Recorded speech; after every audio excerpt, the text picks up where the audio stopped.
Olá pessoal, eu sou Pedro Brandão, professor de língua portuguesa formado pela PUC do Rio de Janeiro. Começa agora mais uma videoaula do nosso canal Português Papo Cabeça. Em primeiro lugar, inscreva-se no nosso canal para não perder nenhuma das nossas próximas videoaulas e ative o sininho para receber todas as notificações. Nessa aula nós vamos estudar os níveis de significação de um enunciado. Já vimos em outra videoaula que os chamados atos ilocucionários dizem respeito à intenção que um emissor tem ao produzir um enunciado. Se eu digo, por exemplo, estou com calor, a minha intenção pode não ser apenas comunicar aos outros que estou sentindo calor. Eu posso também estar querendo que alguém abra a janela ou então ligue o ventilador. Vamos entender. Segue um quadro. Primeiramente, vamos recordar a matéria de nossa aula de número 515, quando nós estudamos a diferença entre atos ilocucionários e atos perlocucionários.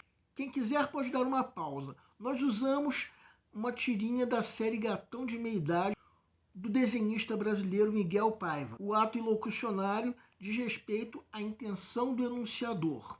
Já o ato perlocucionário diz respeito ao efeito que o emissor quer provocar no receptor. Naquela frase nós usamos essa tirinha como exemplo, mas vejam uma coisa, a frase estou com calor, quando é enunciada, não tem necessariamente o sentido de se informar que se sente calor. Esse sentido de a frase querer dizer unicamente aquilo que ela diz é o chamado ato ilocucionário primitivo. Se o emissor estiver dizendo isso para pedir que alguém ligue o ventilador ou abra a janela, temos um ato ilocucionário derivado alusivo. Existe ainda o chamado ato ilocucionário derivado marcado, que ocorre quando o enunciado não diz exatamente a intenção do emissor, mas a presença de marcadores expressam essa intenção. Seria, por exemplo, a frase "Você pode ligar o ventilador?" Não se trata de um ato ilocucionário primitivo, a não ser que o emissor esteja simplesmente querendo saber se o receptor pode ligar o ventilador. Só que é claro que quando se ouve essa frase, percebe-se a intenção de o emissor mostrar que quer que liguem o ventilador, graças a um marcador que no caso é o verbo poder. Já os atos perlocucionários dizem respeito aos efeitos que o falante pretende provocar no receptor. Nós já dissemos que alguns desses atos são de persuadir ou então de convencer, mas também podem ser de humilhar, ofender, atemorizar e por aí vai. Em maio desse ano, nós perdemos a grande roqueira brasileira Rita Lee. Vejam o trecho final de um artigo do jornalista Bernardo Melo Franco, publicado pelo jornal O Globo. Cansada do papel de ovelha negra, a roqueira antecipou a aposentadoria, deixou os palcos e foi viver num sítio, mas não perdeu a irreverência. Quando descobriu o câncer, resolveu homenagear o então presidente. Batizou o tumor maligno de Jair. Vamos pensar nos atos ilocucionários e perlocucionários do ato de Rita Lee chamar o próprio tumor maligno de Jair. Se fôssemos pensar no ato ilocucionário primitivo, entenderíamos simplesmente que Rita Lee estava chamando seu tumor maligno de Jair. Se formos, no entanto, pensar no ato ilocucionário derivado alusivo, entenderemos que por trás desse batismo havia a intenção de chamar Jair Bolsonaro de tumor maligno.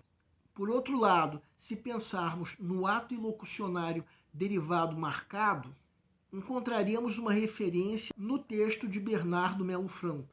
No caso, o trecho que estamos sublinhando agora, marcando que de fato Rita Lee tinha a intenção de se referir ao presidente. Por fim, De acordo com os atos perlocucionários, podemos entender que Rita Lee tinha intenções como de, por exemplo, persuadir as pessoas a não votarem em Jair Bolsonaro.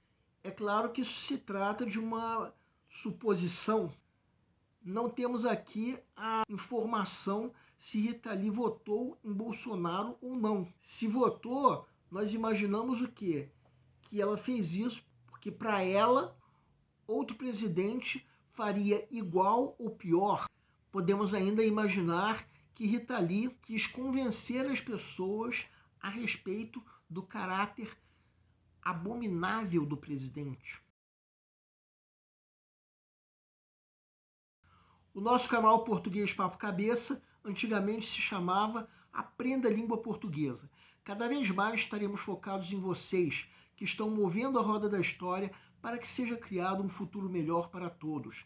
Então, o nosso foco principal continua sendo os vestibulandos, que terão no nosso canal uma fonte importante de estudos de língua portuguesa, onde nós ensinaremos os recursos da nossa língua para que possam, em primeiro lugar, escrever de forma adequada, entre outros textos, a redação do vestibular.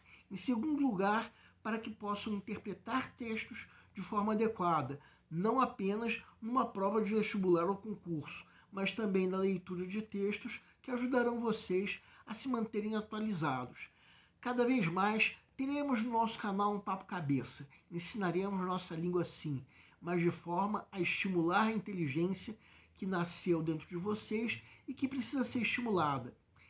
E a missão do nosso canal é melhorar cada vez mais. Então vocês podem usar tanto o nosso e-mail quanto a nossa fanpage do Facebook para fazerem qualquer comentário, elogio, crítica ou ainda reclamação sobre as nossas videoaulas. E vocês também podem usar tanto o nosso e-mail quanto a nossa fanpage para pedirem para esclarecer qualquer dúvida que vocês tenham sobre a matéria.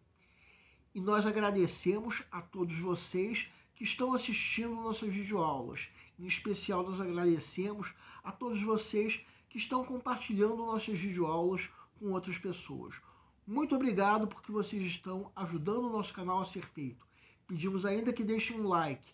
Muito obrigado e aguardem nossa próxima aula.